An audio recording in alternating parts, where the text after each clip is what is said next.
Welcome to Family Gamer TV. Now, of course, you've seen the news about Disney Infinity 2.0 Marvel Superheroes, but what we want to have a look at is the differences in the game, some actual gameplay, look at what they showed at the press conference, and look at what that means for family players, what you're going to get extra from the game, what new aspects maybe challenge Skylanders, and how this sort of tag team battle of Skylanders Trap Team, Disney Infinity 2.0 Marvel Superheroes is shaping up. So let's have a look at the game.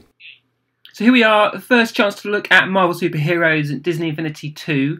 And looking at Black Widow there, she's quite close combat, lots of melee attacks, lots of sliding kicks. I like the way she looks. She's got a lot of fast movement, she sort of goes from one enemy to another. And I think this is going to be one of the classes of Marvel heroes that we will see. Moving on to Thor here.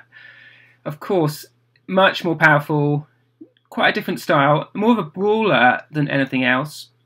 You can see visually this is looking very, very nice, quite similar to last year, although the size and the scale of these environments is obviously much bigger. You see how tall those skyscrapers are. You see his special attacks onto Captain America.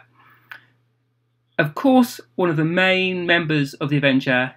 He's up close, but he's got those range, strong attacks using his shield. Very nice.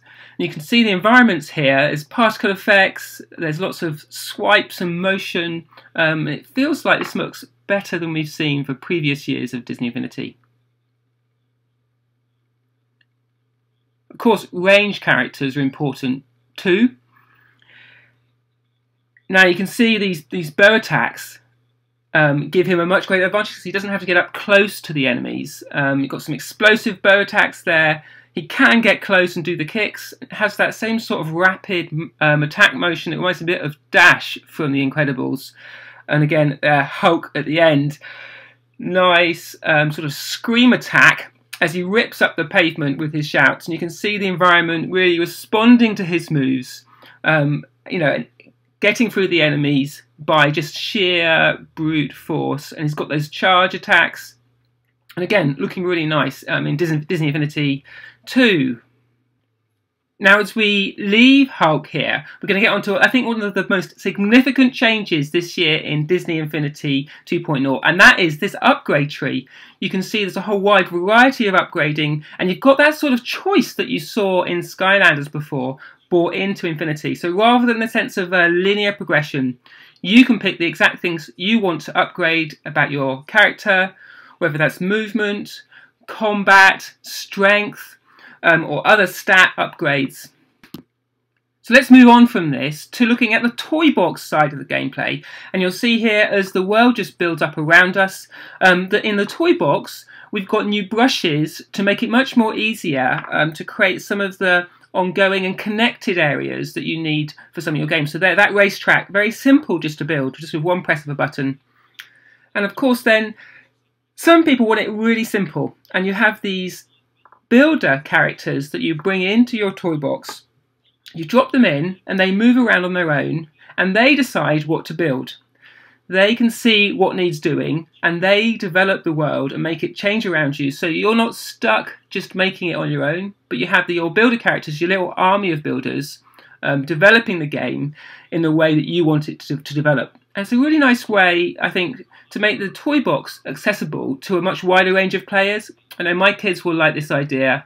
The fact that it's not just them making on their own, them creating on their own, but the game is helping them and it's meeting them in that creation. So I'm really excited, as you can tell, I'm excited about that aspect of the game. So here we've got a whole new category of game in Disney Infinity 2.0. These are the little mini games that you get in the different toy box worlds that are linked to the franchise that you're in. So here we're seeing a sort of a tower defense style game, a little mini game with its own economy, its own strategy. We set the game going, and you can see now you've got the character in the world, tower defense, but with some live action motion going on as well, some live action gameplay. And I like the way that it combines and crosses over the different genres of game, from tower defense to action, but also I like the way that they're extending what Disney Infinity has to offer. So it's not just the toy box or the playset, but you have these adventures in the toy box. So here we've got Dungeon Crawler toy box game, and again another one of these mini games. We've got this dungeon crawling option, dungeon crawling mode that's procedurally generated, much like any other roguelike. You take your characters from the main game. You could even take a sidekick in with you. You can level up the main character, level up your sidekicks, and it just creates another way to play and another bit of value I think families will really appreciate.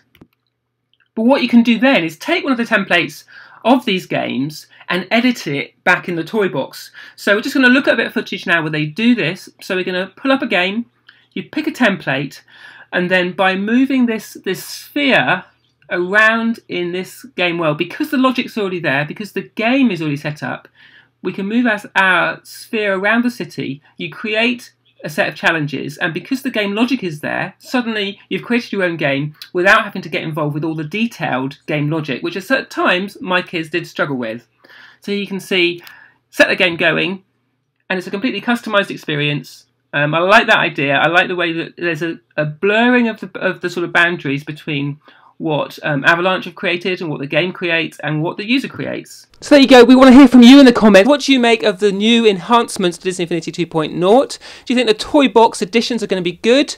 Do you think that's going to make you want to create your own games in the toy box? Are those helpers? The new power discs, are they shaping up? You know, are you looking for which ones you want to apply to your characters? And those Marvel figurines and characters, does that whet your appetite to get in on Disney Infinity? Perhaps if you're an older player, is this the moment you're going to get in and join the rest of us playing Infinity? Do let us know in the comments. We'll be back with more both on Infinity and Skylanders soon.